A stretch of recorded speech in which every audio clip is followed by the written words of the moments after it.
할렐루야. 우리 다 함께 자리에서 일어나셔서 사도신경으로 우리 신앙을 고백하도록 하겠습니다.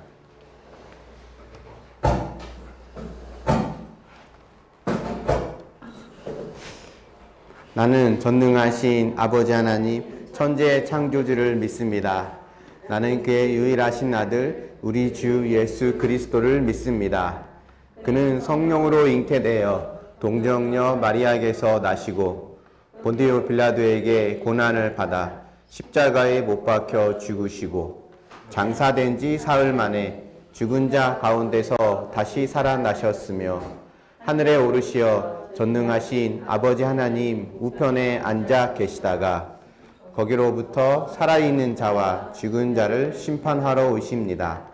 나는 성령을 믿으며 거룩한 공교회와 성도의 교제와 죄를 용서받는 것과 몸의 부활과 영생을 믿습니다. 아멘. 하나님은 영이시니 예배하는 자가 영과 진리로 예배할지니라. 아멘. 우리 함께 또 찬양하며 주님께 나아가기 원합니다. 반주해 주세요.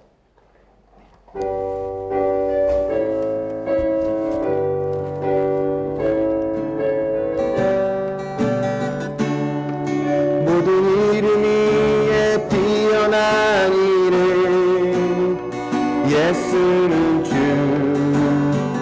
예수는 주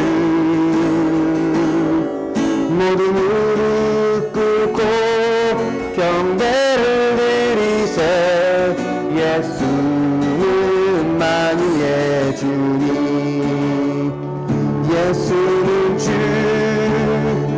예수는 주 온 천하 만물을 얼어 그 보좌 영광을 돌리세 예수 예수 예수는 주 모든 이름 위에 뛰어난 이름 예수는 주 예수는 주 모든 무릎 꿇고 경배를 드리세 예수는 만유의 주님 예수는 주 예수는 주 온 천하 만물 얼어 그 보좌 영광을 돌리세 예수 예수 예수는 주 예수는 주 예수는 주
바로 주님이 원하시는 뜻대로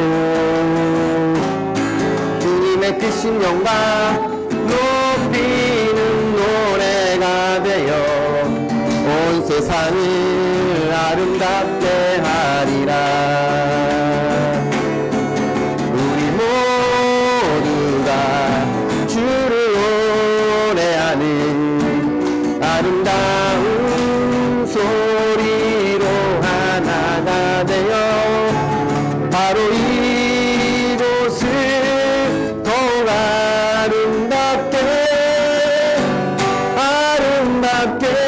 하리라.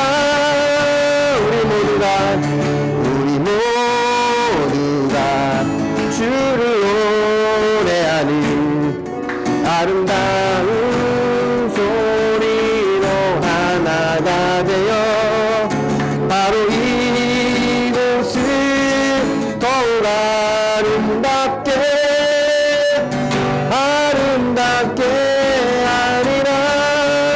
우리 모두가 주를 노래하는 아름다운 소리로 하나가 되어 바로 이곳을 더욱 아름답게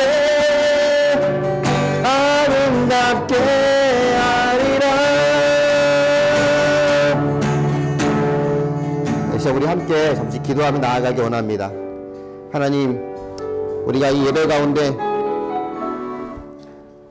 하나님 함께 해주시고 우리가 예배를 통해서 하나님과의 관계가 회복될 수 있도록 은혜를 더해 달라고, 또 이 시간 또 온라인으로 예배 드리고 있는 또 성도들에게도 하나님 동일한 은혜로 함께 해주셔서 하나님 받으시는, 우리가 어디에 있든 어느 곳에 있든 하나님만 높이는 예배가 될 수 있게 해달라고 우리 같이 함께 이 예배를 위해서 기도하며 나아가기 원합니다. 기도하겠습니다. 할렐루야. 사랑의 하나님 아버지, 감사합니다. 이 시간 하나님 앞에 우리가 또 믿음으로 고백하며 은혜 가운데 나아가기 원합니다. 성령께서 인도하시고 역사하여 주시는 가운데 하나님 믿음으로 설 수 있도록 주님 도우시고 역사하여 주시옵소서. 이 예배가 하나님 받으시는 거룩하고 온전한 예배가 되어지기 원합니다. 성령의 능력으로, 성령의 은혜 가운데 회복되어지는 역사가 있도록 주님 인도하여 주시고 하나님만 홀로 영광 받아 주시옵소서. 이 가운데 하나님 기름 부어 주시고 오시옵소서.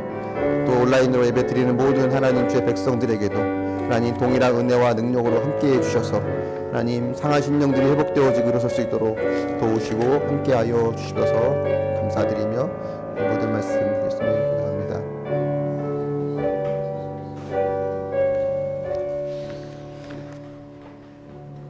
네, 이 모든 말씀 예수님의 이름으로 기도합니다. 아멘. 하나님 말씀은 미가서 4장 1절부터 5절입니다. 4장 1절부터 5절 우리 한 목소리로 같이 읽겠습니다. 시작. 끝날에 이르러는 여호와의 전에 산이 산들의 꼭대기에 굳게 서며 작은 산들 위에 뛰어나고 민족들이 그리로 몰려갈 것이라.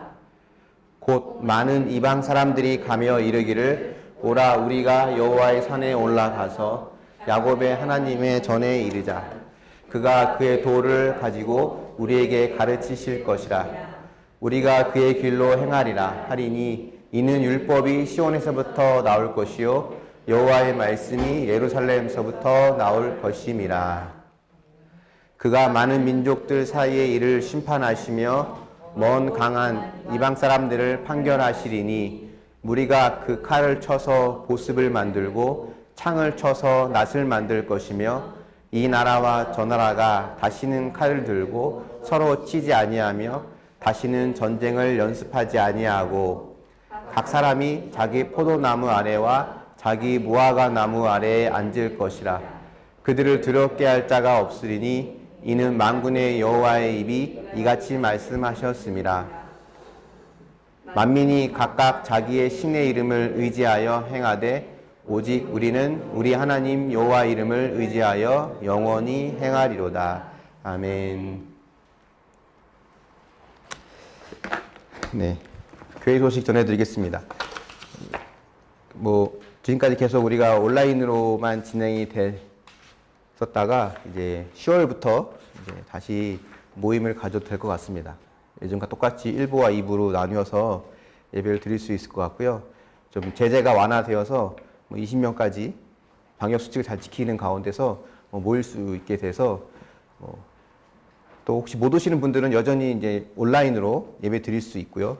또 함께 오실 분들은 오셔서 같이 예배 드릴 수 있을 것 같습니다. 9시 반이나 11시 예배 또 편하신 시간을 선택하셔서 오시면 되겠고요.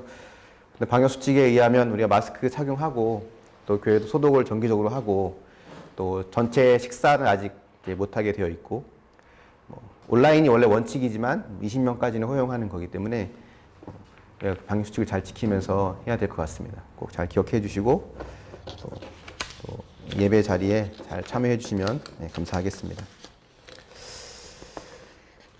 우리 준비하신 예물로 하나님께 영광 돌리겠습니다.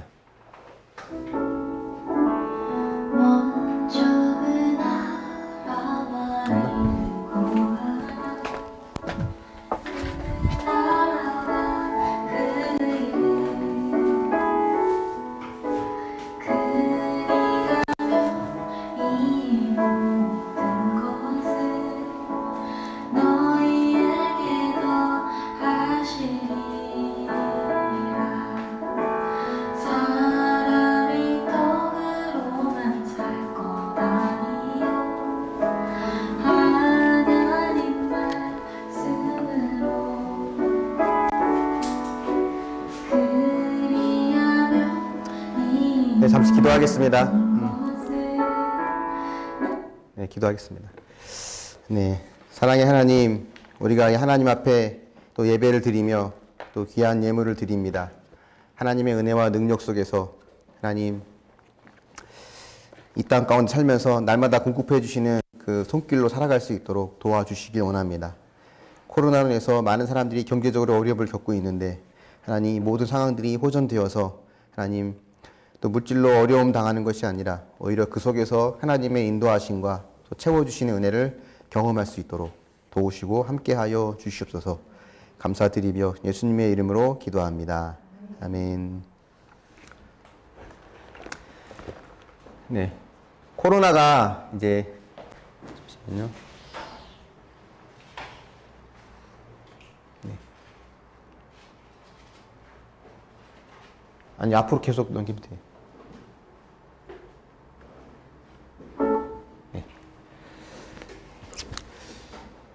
코로나가 전 세계적으로 유행을 하면서 이제 시중에 코로나와 관련된 책들이 쏟아져 나옵니다. 기독교 서적도 많이 이제 관련된 서적이 나오는데요. 크게 이제 두 가지로 나뉘어져 있는 것 같아요. 제가 쭉 보니까 혹시 존 파이퍼라고 혹시 들어보셨나요?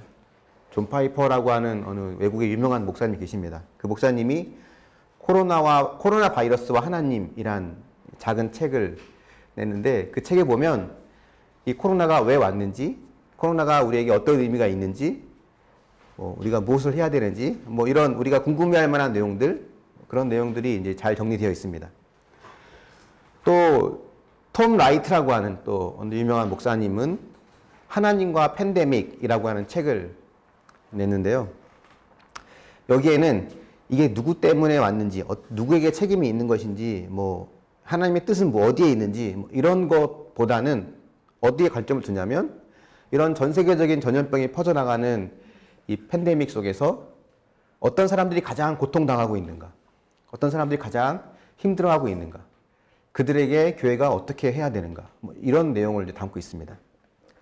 같은 사건이지만 서로 다른 관점으로 이제 이야기하죠.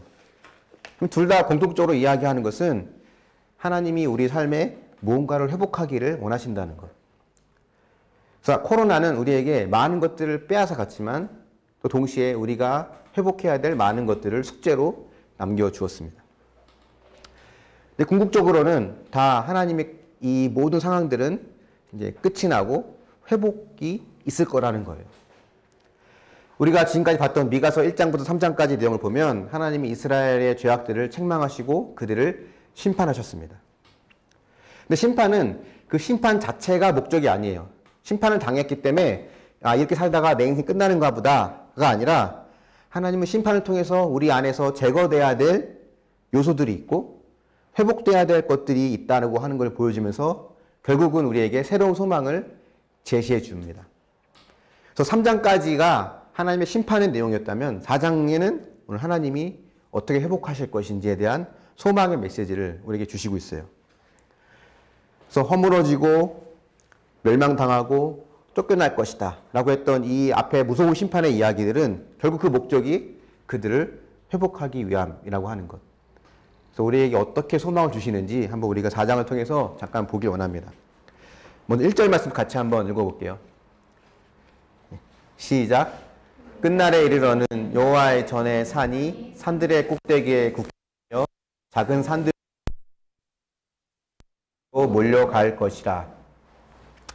여기 나온 끝날, 처음에 나오는 이 끝날이란 말은 마지막 날이란 뜻입니다. 영어 성경이나 다른 버전을 보면 그날, 마지막 때, 심판의 마지막 때를 말해요. 아직 오지 않았지만 언젠가는 심판이 끝이 날 그때를 말합니다. 근데 바로 그 끝날에 이르러서는 하고는 뒤에 이제 회복의 메시지들이 나오는데 지금 당하는 이 심판의 때의 마지막은 하나님이 회복을 시작하는 시점이 된다는 걸 말해요. 회복을 하려면 그 먼저 앞에 심판당해서 무너지고 쫓겨나고 멸망당하는 그런 일들이 있어야 한다는 거죠. 혹시 여러분의 삶에 지금 무너지고 쫓겨나고 멸망당하는 가운데 있다면 이런 삶의 끝은 어디일까? 이렇게 주저앉아서 끝나는 게 아니라 하나님께서 행하시는 회복이 기다리고 있다는 것을 우리는 기억해야 됩니다. 예레미야 1장 10절에 보면 예레미야가 이렇게 말해요. 같이 한번 보겠습니다. 시작. 보라, 내가 오늘 너를 여러 나라와 여러 왕국 위에 세워 내가 그것들을 뽑고 파괴하며 파멸하고 넘어뜨리며 건설하고 심게 하였느니라 하시니라. 예레미야에게 하나님이 처음 사명을 맡기면서 예레미야에게 어떤 말씀하셨냐면 내가 너를 통해서 새로운 세상을 건설할 거야. 너를 통해서 새로운 세상을 세워갈 거야 라고 말씀하셨는데 하나님이 그보다 뭘 말씀하시냐면 먼저 뽑고 파괴하고 파멸하고 넘어뜨리는 일을 먼저 하신다는 겁니다. 그리고 나서야 건설하고 심는 일이 되는 거예요. 그러니까 골문 상처는 그 안에 고름을 다 짜내야 돼요. 고통스럽지만 짜내야 돼요. 그래야 거기서 새살이 돋아납니다. 이거와 같은 이치라고 할 수 있어요. 그러니까 심판 때, 심판의 마지막 때에 일어날 일, 곧 다시 말하면 회복이 시작되는 그 시점에서 일어날 일, 그리 무엇인지를 1절에서 다시 보여주는데요. 1절 말씀 한번 다시 보여줄까요? 여기 보면 끝날에 이르면 여호와의 전에 산이 산들 꼭대기에 굳게 서고 작은 산들 위에 뛰어나고 민족들이 그리로 몰려간다. 그러니까 이걸 하나의 그림을 한번 상상해 보세요. 여호와의 성전이 어떤 큰 높은 산 꼭대기에 세워져 있고 그 주변에 작은 산들이 다 이렇게 있습니다. 크고 웅장한 높은 산 위에 그 하나님의 임재가 있는 거룩한 성전이 있고 그곳에 많은 민족들이 그리로 몰려가고 있는 거예요.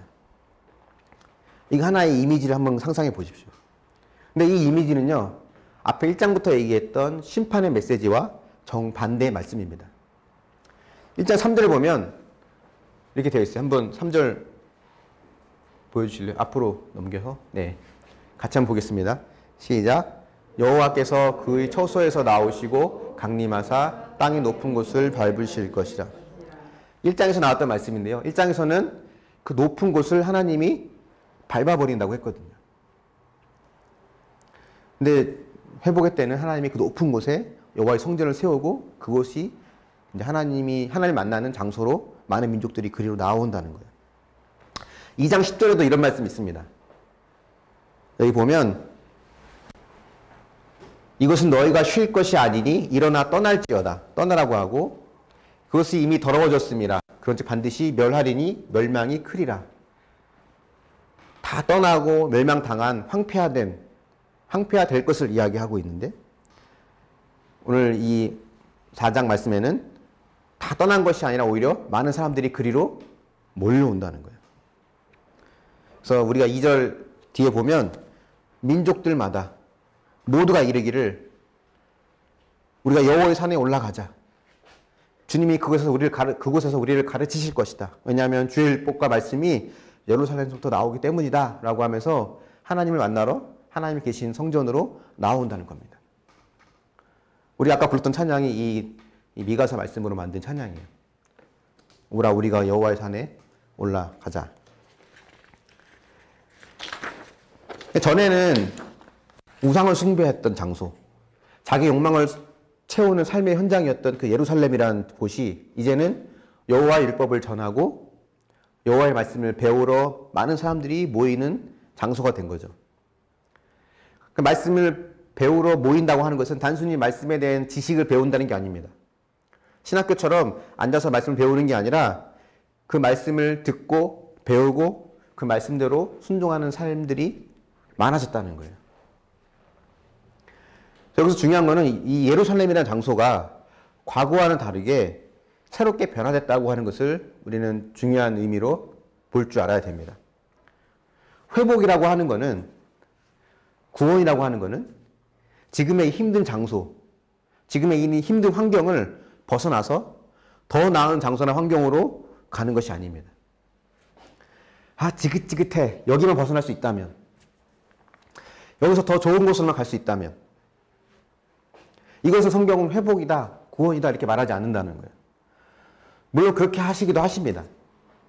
출애굽처럼 애굽에서 벗어나서 가나안이라는 곳으로 장소를 옮기기도 하세요. 물론 그럴 때도 있지만 먼저 기억해야 될 것은 이겁니다.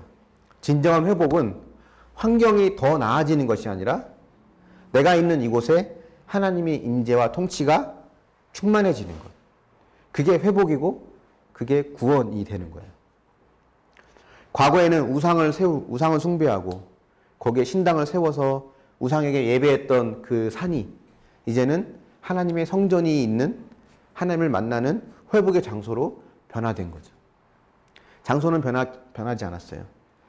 하나님의 임재와 통치가 그곳에 있느냐 없느냐로 변화되었습니다. 3절 말씀을 같이 보겠습니다.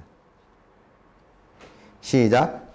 그가 많은 민족들 사이의 일을 심판하시며 먼 곳 강한 이방 사람을 판결하시리니 무리가 그 칼을 쳐서 보습을 만들고 창을 쳐서 낫을 만들 것이며 이 나라와 저 나라가 다시는 칼을 들고 서로 치지 아니하며 다시는 전쟁을 연습하지 아니하고. 네. 이 회복의 그 날에 벌어지는 일을 지금 이야기하고 있는 건데요. 무리가 칼을 쳐서 보습을 만들고 창을 쳐서 낫을 만든다고 합니다. 이 보습과 낫은 농기구를 말해요. 칼과 창은 전쟁하는 기구죠. 전쟁할 때 쓰는 도구가 농기구로 바뀐 거예요. 상대방의 생명을 빼앗는 도구가 이제는 생명을 살리고 먹이는 도구로 바뀌게 됩니다. 그러니까 이 땅에 악의가 가득하고 불의와 억압과 권력의 남용 가득한 세상이잖아요. 이게 우리가 1장부터 3장까지 사이에 봤던 그 하나님의 그런 책망의 말씀이었어요. 이스라엘 백성들 사이에 악의가 가득하고 불의가 가득하고 억압과 권력을 악용하고 이런 악이 가득한 세상에서 하나님이 하나님의 백성들을 구원하시는 방법은 더 좋은 곳으로 옮겨가는 게 아니라는 겁니다. 다른 곳으로 가면 그런 일은 없을까요? 중요한 것은 지금의 이곳이 하나님의 통치가 이루어지는 하나님의 임재가 있는 곳으로 바뀌어야 된다는 거예요. 칼과 창을 없애는 게 아니라 칼과 창을 가지고 농기구로 바꾸고 서로 전쟁을 연습하지 않는 그런 마음으로 바뀌는 것이 궁극적인 회복이 되는 겁니다. 그러니까 우리가 기도하고 우리가 하나님께 간절히 바라야 될 것들이 지금보다 더 나은 곳으로 옮겨가는 것, 더 나은 장소로 내가 바뀌는 것, 내 환경이 더 좋아지는 것, 그런 것도 물론 기도의 제목이 될 수 있지만 궁극적인 회복은 지금의 이 삶 속에서 하나님의 임재와 통치를 내가 경험하는 거예요. 그래서 회복은 어디부터 시작이 되는 거냐면 내가 매일 억압과 분열과 타락으로 물들어 있는 그런 힘든 고통의 현장 속에서 회복은 시작이 되는 겁니다. 우리는 구원이라고 하는 것도 더 좋은 장소로 옮겨가는 거라 생각을 많이 합니다. 천국 그러면 여러분 어떤 이미지가 떠오릅니까? 나중에 죽어서 갈 천국이 여러분에게 어떤 곳입니까? 금으로 막 바닥에 금으로 아스팔트처럼 깔려 있고, 온갖 보석으로 다 찬란하게 되어 있고, 저 먼 우주 먼 어딘가에 구름 위에서 빛나는 금으로 되어져 있는 어떠한 그런 도시, 그곳에 아마 우리가 머물 그런 집도 멋지게 되어 있고, 그러니까 우리는 죽으면 저 먼 우주 어딘가에서 천국으로 내 장소가 그걸로 옮겨간다라고 생각하죠. 물론 성경이 그런 부분도 이야기합니다. 구원에 그런 부분도 분명히 있어요. 하지만 성경은 거기에 대해서는 거의 말하지 않아요. 우리는 구원 그러면, 천국 그러면 그걸 이야기하는데, 성경은 오히려 그 부분에 대해서는 거의 말하지 않습니다. 오히려 지금 있는 이 땅, 지금 있는 이곳을 하나님의 나라가 임하게 하는 것, 그것을 구원이라고 합니다. 예수님이 공생애를 시작하실 때 세례 요한에게 세례를 받으시면서 하신 말씀이 있어요. 회개하라. 하나님의 나라가 너에게 임하였다. 하나님의 나라가 너에게 가까이 왔다. 너희가 그곳으로 간다고 하지 않으시고 하나님의 나라가 너에게 왔다라고 말해요. 주기도문에도 이렇게 말씀하십니다. 뜻이 하늘에서 이루어진 것 같이 그 뜻이 땅에서도 이루어지이다. 요한복음 17장에 보면 예수님이 제자들을 남겨두시면서 기도하십니다. 예수님이 이제 곧 있으면 십자가에 죽으시고 부활하신 다음에 하늘 올라가시잖아요. 예수님이 기도하실 때 하나님, 저 제자들도 제가 있는 저곳으로 빨리 데려가 주세요. 저 좋은 천국에 저만 있을 수 없어요. 저 사람들도 같이 가게 해주세요. 이렇게 하지 않으시고 하나님, 이 어두운 세상 속에 제자들을 남겨둡니다. 저들이 세상에서 빛이 되고 소금이 되게 해달라고. 세상 속에 거하지만 세상을 따르는 자가 되지 않게 해주십시오. 그들을 통해서 이 땅이 하나님의 나라가 되게 하십시오. 그게 예수님의 기도였어요. 그래서 우리는, 저와 여러분은 세속의 가치, 만몬의 가치, 자본주의, 재물, 이런 것들이 가장 최고의 덕목이고 가치가 되고 있는 이 세상 속에서 하나님의 나라로 살아가도록 부름받은 교회입니다. 세상의 가치와 구별되고 다르게 살아가도록 부름받은 사람들이에요. 그런 사람들의 모임을 교회라고 하는 거예요. 우리는 이 땅에서 교회로 살아갈 사명이 있습니다. 근데 쉽지 않아요, 이게. 이 땅에서 교회로 산다는 게 쉽지 않습니다. 악의와 불의, 억압과 권력의 남용, 이 가득한 세상에서 거룩한 교회로 살아내는 것이 쉽지 않아요. 신앙이 없는 사람들처럼 적당히 타협하고 적당히 욕심대로 살고 때론 나도 내 성질대로 살고 그렇게 타협하면서 살아가는 게 지혜로운 것 같고 그게 쉬운 길인 것 같습니다. 그렇게 살고 싶은 유혹이 많이 오죠. 내가 예수 믿는 것만 아니었으면 저 인간들 가만뒀겠다 싶은 것부터 시작해서 내가 예수 믿는 것 때문에, 신앙생활 하는 것 때문에 참아야 되고 손해봐야 되는 것들이 많이 있잖아요. 나도 다 내팽개치고 내 마음대로 살고 싶은 유혹이 왜 없겠어요. 많은 사람들이 그 길로 가는데 성경은 많은 사람들이 가는 넓은 길로 가지 말고 좁은 길로 가라고 합니다. 근데 이런 의문이 들어요, 때로는. 그런다고 세상이 바뀌나? 내가 나 혼자 그 신앙대로 양심적으로 사랑으로 용서하면서 또 기도하면서 하나님 의지해서 세상에서 거룩하게 살아간다고 해도 세상이 이렇게 악하고 음란하고 썩어져 가고 있는데 나 하나 안 그런다고 그게 큰 도움이 되나? 나 하나 올바르게 산다고 해서 세상이 달라질까? 세상이 돌아가는 걸 보면 이 악한 세상이 변화된다고 하는 것, 그러니까 우리가 세상에서 빛과 소금이 되어 세상을 변화시킨다고 하는 것은 불가능해 보입니다. 오히려 점점점 더 악해져 가는 것 같아요. 맞습니다. 우리 힘으로는 불가능해요. 하지만 우리는 누굴 기억해야 되냐면 이 악의 끝판, 악의 최고의 하이라이트에서 하나님의 완전하신 구원을 이루신 그 한 분을 우리가 기억하자는 거예요.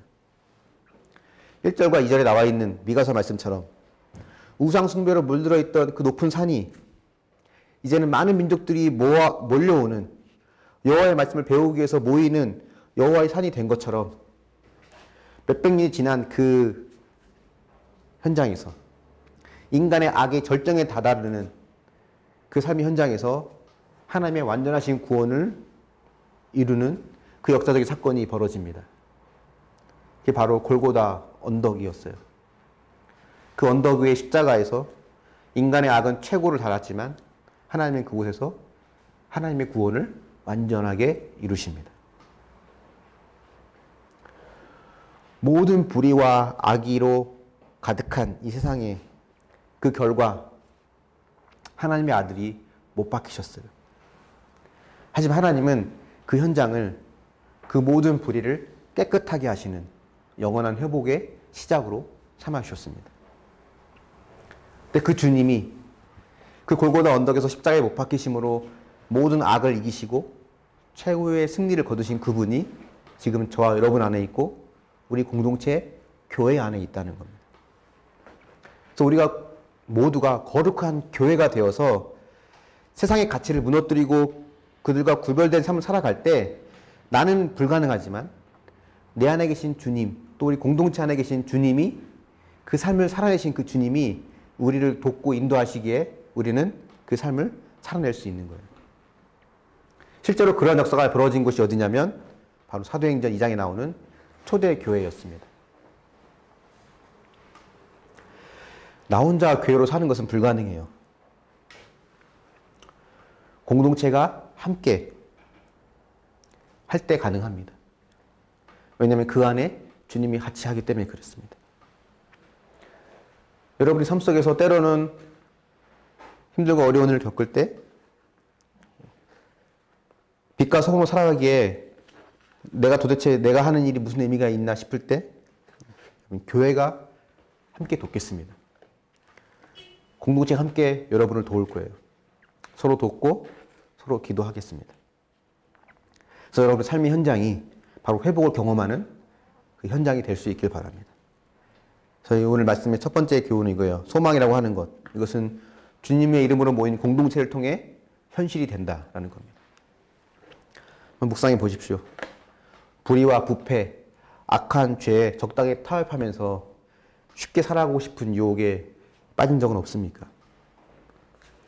여러분이 있는 그 환경에서 여러분이 있는 그곳이 하나님의 나라가 되기 위해서 다른 사람들과 구별되기 위해서는 여러분 어떤 모습을 가져야 되겠습니까? 서로 옆에 있는 공동체를 책임지고 도울 수 있는 준비가 여러분 되셨습니까?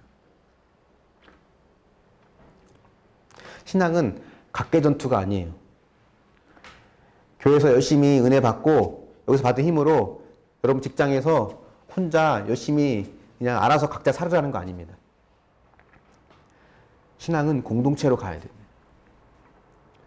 주일날 예배 드리는 것이 불가능한 사람들도 있죠. 사장이 나오라면 나와야죠. 직원이 어떻게 나옵니까? 그 말씀을 어기고 나올 수 있겠어요? 잘릴 걸 각오하고 나온 사람도 물론 있습니다. 대단한 믿음의 사람이죠. 근데 못 나오는 사람도 있어요. 그런 사람들은 어떤 사람입니까? 믿음이 없는 사람인가요? 주의를 범한 사람입니까?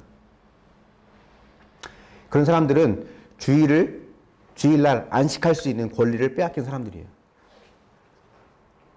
만약에 주일날 나와. 그래도 교회 나와야지. 예배 드려야지. 잘리더라도 하나님이 책임지실 거야. 라고 말을 한다면 만약 여러분이 그렇게 해서 잘렸다. 라고 하면 그 사람은 교회가 책임져야죠.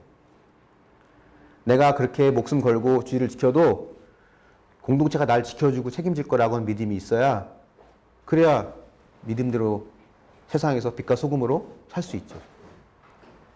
이중장부를 써라 라고 하는데 나는 신앙인으로 쓸 수 없습니다. 잘렸으면 교회가 그렇게 하다 잘린 사람을 책임져 줘야죠.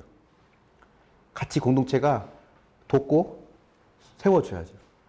그래야 세상에서 그 힘을 믿고 살아갈 수 있지 않을까요? 공동체를 통해 소망은 현실이 되는 겁니다. 다음 6절, 7절 말씀도 한번 같이 한번 보겠습니다. 6절과 7절 말씀 시작. 여호와께서 말씀하시되 그날에는 내가 저는 자를 모으며 쫓겨난 자와 내가 환난 받게 한 자를 모아 발을 저는 자는 남은 백성이 되게 하며 멀리 쫓겨났던 자들이 강한 나라가 되게 하고 나 여호와가 시온산에서 이제부터 영원까지 그들을 다스리라 하셨나니. 여러분, 하나님의 회복이 누구로부터 시작이 되냐면 저는 자, 쫓겨난 자들을 모아서 강한 나라가 되게 하신대요. 비틀거리고 또 다 망가지고 결국은 먼 나라로 쫓겨나서 포로로 살고 있는 고생하는 자들, 그런 자들을 하나님 모으신다고 합니다. 이 말은 하나님이 그들의 아픔을 기억하신다는 거예요. 하나님은 여러분의 아픔과 고통을 기억하십니다. 하나님 모르시는 것 같지만 안 그래요. 기억하십니다. 그래서 그렇게 비틀거리지만 버티는 사람들, 비틀거리지만 그렇게 생존해 있는 사람들을 통해 하나님은 새로운 삶을 시작하게 하십니다. 여기 보면 어떤 영화의 대사가 생각이 났어요, 저는. 어떤 대사냐면, 어떤 영화냐면, 그 이병헌이라는 배우가 나오는 광해. 혹시 보셨나요? 거기 보면 수락관 9이라고 하는 사월이가 나옵니다. 사월이라고. 이병헌이 그렇게 말해요. 사월아, 꼭 사람만 있어라. 어떻게든 사람만 있어라. 생사를 모르는 가족을 찾아줄 테니까 어떻게든 살아만 있으라고 하는 대목이었거든요. 때로는 비틀거리고 넘어져도, 여러분 넘어질 수 있습니다. 넘어질 수 있어요. 때로는 실패할 수 있죠. 비틀거리고 넘어져도 하나님 안에서 생존해 있고 살아있으면 하나님이 기억하시고 다시 모으십니다. 코로나가 길어지잖아요. 오늘도 보니까 어제까지 뭐 확진자가 60명대로 내려가길래 좀 괜찮아졌나 싶었는데 오늘 또 거의 뭐 100명 가까이 90 몇 명? 95명인가 됐더라고요. 의외로 길어지고 있습니다. 그래서 많은 교회들이 어려움을 겪고 있어요. 특히 작은 교회들이 더 어려움을 겪는 것 같습니다. 작은 교회 목사님들끼리 모이면 주로 이런 말을 해요. 야, 우리 코로나 끝날 때까지 어떻게든 살아만 있자. 어떻게든 버티자. 뭐 부흥하다 성장하다 이런 얘기는 그냥 이미 마음은 이미 접었고 어떻게든 버티자. 이렇게 버티는 그 힘은 언젠가는 이게 끝나고 회복될 거라는 소망이 있으니까 그때까지 버티자는 거죠. 그러니까 먼 타국으로 포로로 끌려가도 하나님이 언젠간 돌아오게 하실 거라는 소망이 있으면 버틸 수 있어요. 언젠간 흩어진 우리를 다시 모으고 새로운 삶을 인도하실 거라고 하는 거예요. 언제나 오르신 하나님이기 때문에 그 하나님은 나를 사랑하시기에 가장 선한 길로 인도하실 거라고 하는 믿음, 그 믿음 안에서 소망이 나오는 거죠. 저는 이 지금의 이 코로나의 상황들이 우리의 새로운 삶을 위해서 무너져야 할 것들을 무너뜨리는 시간이 되고 있다고 생각을 하고요. 하나님이 다시 새롭게 시작하실 거에 대한 기대가 있습니다.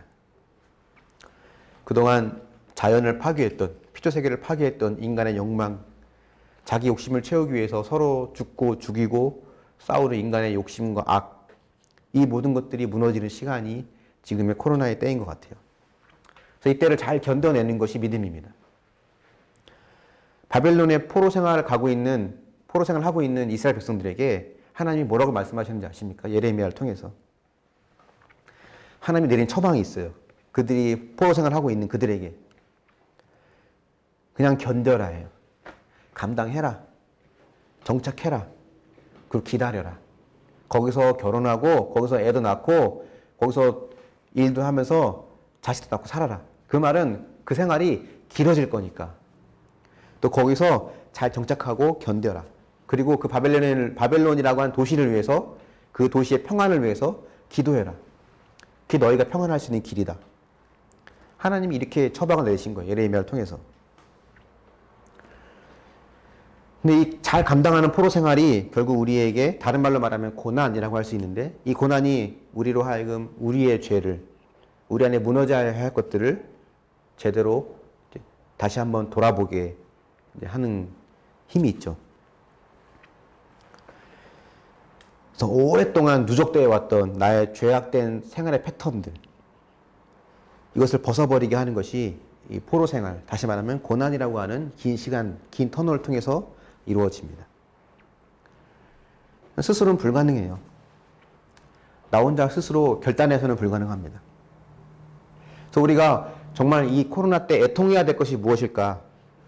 경제적으로 어려워진 것, 교회에서 마음대로 못 모이는 것, 이런 어려운 현실이 우리가 애통해야 될 것이 아니라 그동안 우리가 하나님의 자녀로서의 삶을 잃어버렸던 것, 하나님의 백성다운 모습을 상실했던 것, 여기에 대한 애통함이 있어야죠. 그래서 9절에 보면 이렇게 말합니다. 9절 한번 볼까요? 시작. 이제 내가 어찌하여 부르짖느냐? 너희 중에 왕이 없어졌고 내 모사가 죽었으므로 내가 해산한 여인처럼 고통함이냐? 이스라엘 백성들이 못 살겠다고 하니까 하나님이 이렇게 말씀하시는 거예요. 너 왜 부르짖냐? 뭐 왕이 없고 뭐 이런 게 없어서 이런 게 불편하다고 지금 애통하고 있는 거냐? 그런 것들은 애통해야 할 게 아니라는 거죠. 진짜 애통해야 될 것은 교회가 교회다움을 회복하는 것, 그것을 잃어버렸다는 것, 하나님의 백성다움을 잃어버린 것, 이게 애통해야 될 것이고 우리는 이것을 회복해야 되죠. 근데 그 고통이 참 길고 어렵습니다. 그래서 10절 보시면 한번 볼까요? 10절. 뭘로 비유하냐면 해산하는 여인들처럼 힘들어 나을지어다라고 합니다. 아마 인간이 살면서 가장 길게 또 극도의 고통을 경험하는 게 아마 여인이 해산하는 고통이지 않을까 싶어요. 그죠? 저희는 이제 큰애 낳을 때, 효신이 낳을 때 거의 2박 3일 가까이 진통만 하다가 결국 수술로 났던 기억이 있거든요. 그러니까 해산하는 여인이 굉장히 힘든 고통을 합니다. 예전에는 뭐 이 당시에는 이 여인이 아이를 낳다가 목숨을 잃기도 했었으니까 굉장히 인간으로서는 굉장히 극도의 위험한 상황에 처하는 겁니다. 해산하는 여인처럼 이런 포로 생활, 이 시간들이 괴롭고 어려운 시간이지만 그 끝은 결국 이것이 생명을 낳는 길이라는 거예요. 극도의 고통이 뒤따르지만 새로운 생명이 탄생하는 기쁨 또한 올 거라고 하는 것을 우리에게 말합니다. 그래서 고난은 회복을 위한 도구이면서 또 어떤 사람은 이 고난을 위장된 축복이라고도 말을 합니다. 지금의 이 고통과 포로 생활 같은 때론 아이를 낳는 여인처럼 고통의 시간이지만 이 긴 시간을 통과하면서 우리 안에 무너져야 할 것들이 무너져 버립니다. 실제로 이스라엘은 바벨론 포로 생활을 거치면서 그들 안에 뿌리 깊었던 몇백 년 동안 그들 안에 뿌리 깊게 자리 잡았던 바알 숭배가 사라졌어요. 그 뒤로는 더 이상 바알을 따르지 않습니다. 저희 이야기의 두 번째 교훈은 이겁니다. 고난을 통해 소망은 현실이 된다는 거예요. 공동체를 통해 현실이 됨과 또한 고난이라는 걸 통해 또 우리에게 현실로 다가옵니다. 한번 묵상해 보십시오. 지금은 여러분 어떤 고난의 시간을 보내고 있습니까? 고난을 통해 찾아올 회복을 여러분 기대하고 있습니까? 고난을 통해 여러분의 어떤 죄가 해결돼야 된다고 생각하십니까? 오늘 말씀의 결론을 맺겠습니다. 코로나가 줄어들 듯 하면서도 안 줄어들고 있죠. 아마 아직도 뭐 회개할 게 더 남았나 보다 생각이 듭니다. 답답한 현실이지만 이 모든 것이 회복을 위한 과정임을 우리는 기억해야 돼요. 여러분 안에 있는 그런 답답한 현실도 마찬가지입니다. 우리 안에 무너져야 될 것들이 무너지는 시간이 되고 그것은 꼭 다시 회복하고 세우고 새롭게 하는 시간이 또 된다는 것을 의미합니다. 교회가 그동안 교회다움을 잃어버렸고 또 인간의 많은 욕망들이 하나님의 피조 세계를 파괴했고 또 우리 안에 수많은 그 욕심과 욕망들이 하늘 높은 줄 모르고 치솟을 때 또 우리 안에 코로나뿐만이 아니라 내 개인적인 삶 속에 찾아오는 아픔의 시간들이 그 모든 것들을 다 무너뜨리게 합니다. 그리고 하나님 마지막 때 다시 우리를 회복하실 거예요. 그래서 우리는 이 힘든 시간들을 함께 공동체가 주님 안에서 같이 같이 이겨나가고, 또 고난이 그것이 끝이 아니라 하나님의 회복이 있음을 우리가 소망으로 삼고 다시 하나님 앞에 믿음으로 서는 저와 여러분이 될 수 있기를 예수님의 이름으로 축원합니다. 아멘. 우리 함께 찬양하며 주님께 또 나아가기 원합니다.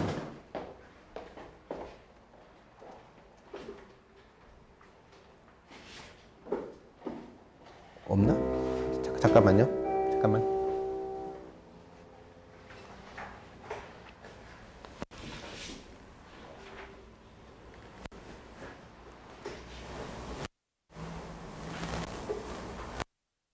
없나 보다. 그러면 이걸로 바꾸겠습니다. 오라 우리가 여호와의 산에 이걸로 할게요. 네.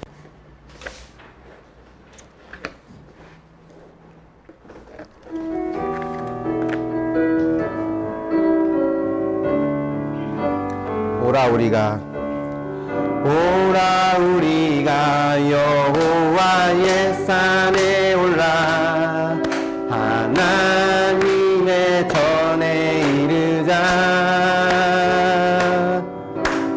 오라 우리가 여호와의 산에 올라 하나님의 전에 이르자.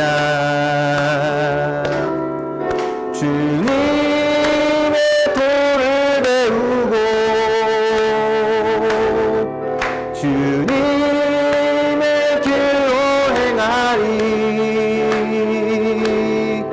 이는 율법이 시온에서 나오고 주의 말씀은 예루살렘에서.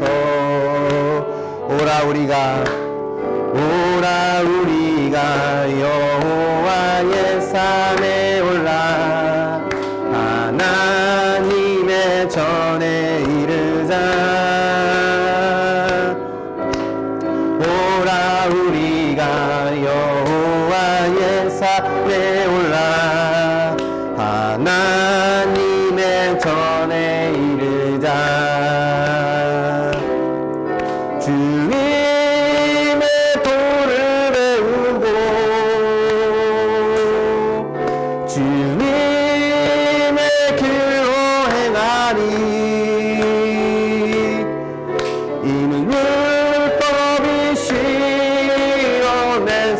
나오고 주의 말씀은 예루살렘에서.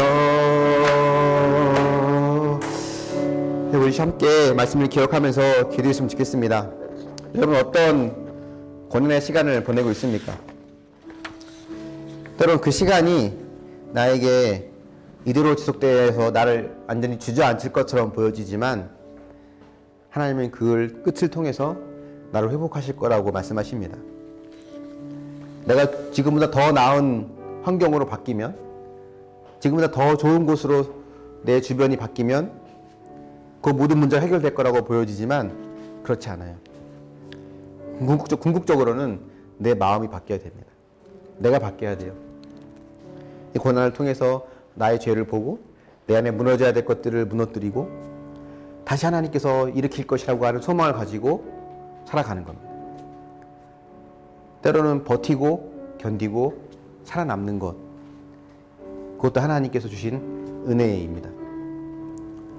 말씀을 보시면서 기억하면서 하나님 지금의 이 고난의 시간들을 내가 잘 견딜 수 있게 하나님 도와주시고 홀로 싸워가는 것이 아니라 공동체가 서로 도울 수 있도록 기도로 돕고 나의 연약함을, 나의 어려운 점을 함께 오픈하면서 서로 지지하고 도울 수 있는 그런 믿음의 공동체가 되게 해달라고 같이 함께 말씀을 기억하면서 기도의 자로 나아가기 원합니다. 다시 기도하겠습니다. 하나님 사랑의 하나님 아버지 감사합니다. 하나님 앞에 우리가 하나님 앞에 나아갑니다. 성령님 함께하여 주십소서. 하나님 도우신 내 가운데 있도록 하나님 주의 은혜 가운데 있도록 도와주셔서 하나님 역사하여 주옵소서.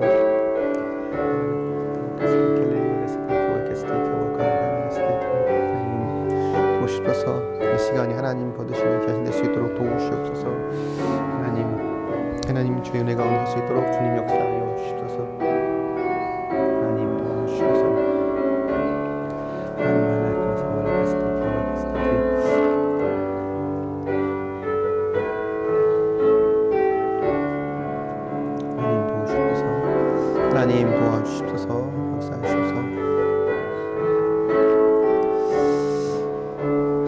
하나님 감사합니다. 하나님,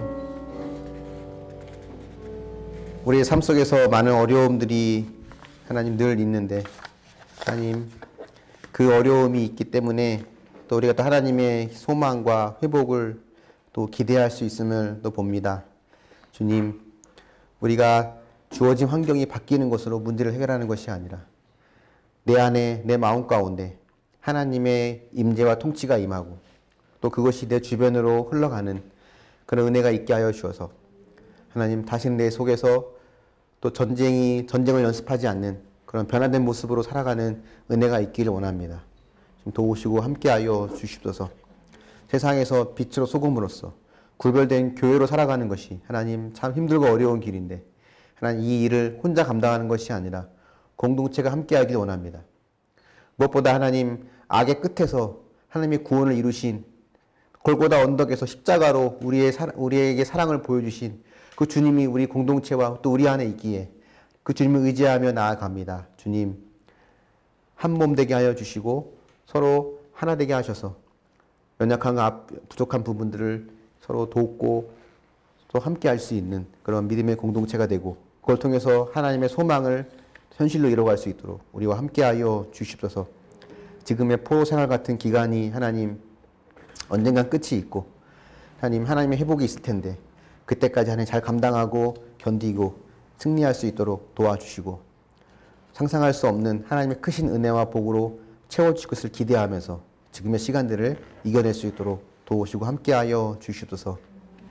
지금은 나를 위해 죽어주신 우리 주 예수 그리스도의 크신 은혜와 영원 전부터 우리를 도우시고 우리와 함께하시는 하나님 아버지의 무궁하신 사랑하심과 또 고통과 고난 속에서도 하나님을 향한 믿음을 잃어버리지 않도록 나를 깨워주시는 성령님이 함께하시는 역사가 오늘 주의 말씀을 듣고 공동체를 통해서 또 이런 고난의 시간을 통해서 하나님의 소망을 현실로 이뤄가기를 소망하고 결단하고 바라는 모든 주의 백성들 머리 위에, 그들의 가정과 교회와 직장과 이 나라와 민족과 일방들 위해 이제로부터 영원까지 함께 있을지어다. 아멘.